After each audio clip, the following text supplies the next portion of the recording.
Kryzemli, the city on the edge of the earth. Our city is one of the happiest, safest, and healthiest cities in the world. What services do you provide for it to be so happy and healthy? Well, starting off, we do have 5 futuristic modes of transportation. 5? Well, of course, transportation is vital for connection to the outside world, and the different modes help those who are disabled and elderly. We have the Hyperloop and airport for long-distance travel, the Glimmer Rail for travel around the city, and for personal travel, there's flying pods and cars. Well, I know all about the Hyperloop. It sits beside the Tri-Station, which is the hospital, fire station, and police station, all in one.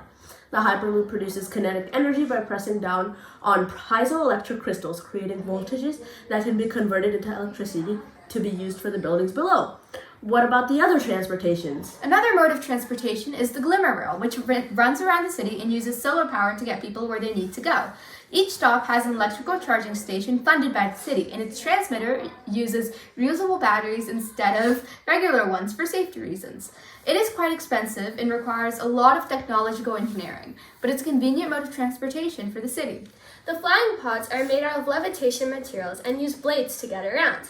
They are kind of like mini helicopters, but for 2 to 3 people each. Each flying pod is charged with solar panels and goes about 100 miles per hour. Speaking of solar power, you said the city is completely electrically sustainable? Yep, instead of fossil fuels, our city mainly uses hydroelectricity, solar, and wind power. See, right here, these water turbines attach to the side of the river that run through Kryzemli. This process was quite expensive, required a lot of materials, and a little bit of damage to the river. But hydroelectricity is a reliable and clean source of energy. Our solar panels are designed with triangular pyramids to maximize electron-light particle contact, since normal solar panels only convert less than 50% of the light they receive. Paired with the wind turbines in the industrial zone, we have more than enough electricity to power the city. To think that just 100 years ago, non-renewable energy was the dominant source. It really damaged the environment and was slowly depleting.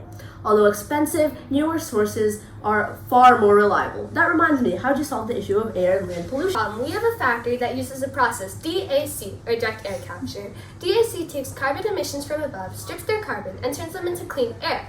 We also have a waste management factory that takes sewage water and trash, then cleans it up to use for our drainage system.